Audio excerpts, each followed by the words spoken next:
महाराष्ट्र में नगर निकाय चुनावों का बिगुल बजने वाला है।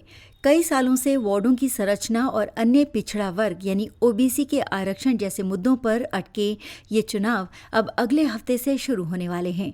पहले चरण में 246 नगर पालिकाओं और 42 नगर पंचायतों के लिए मतदान की तारीखों का ऐलान किया जाएगा। चुनाव आयोग के सूत्रों ने बताया कि नगर निगमों, नगर पालिकाओं, नगर पंचायतों, जिला परिषदों और पंचायत समितियों आदि के चुनाव 3 चरणों में कराने की योजना बनाई गई है। पहले चरण में नगर निगमों और नगर पंचायतों के चुनाव, दूसरे चरण में जिला परिषदों और पंचायत समितियों और तीसरे चरण में नगर निगम चुनावों की घोषणा की जाएगी। कब तक पूरे हो जाएंगे चुनाव? चुनाव आयोग मुंबई सहित राज्य की 29 नगर पालिकाओं के चुनाव 15 से 20 जनवरी 2026 के बीच कराने की कोशिश कर रहा है।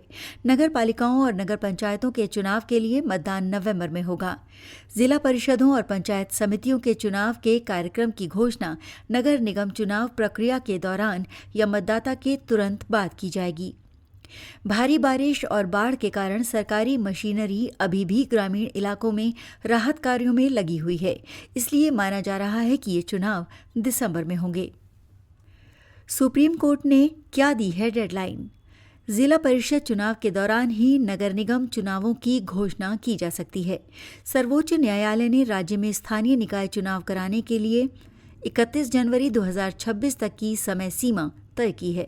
सूत्रों ने बताया कि चुनाव के दौरान या बाद में कानूनी मामलों की संभावना को देखते हुए नगर निगम चुनाव निर्धारित समय से 10 दिन पहले कराए जाएंगे। वोटिंग मशीनों के लिए मध्य प्रदेश सरकार से समझौता। इस बीच राज्य में पहली बार बड़ी संख्या में स्थानीय निकाय चुनाव हो रहे हैं। इन चुनावों में इलेक्ट्रॉनिक वोटिंग मशीन यानी ईवीएम की कमी से बचने के लिए राज्य चुनाव आयोग ने मशीनों की सप्लाई के लिए मध्य प्रदेश सरकार के साथ एक समझौते पर हस्ताक्षर किए हैं।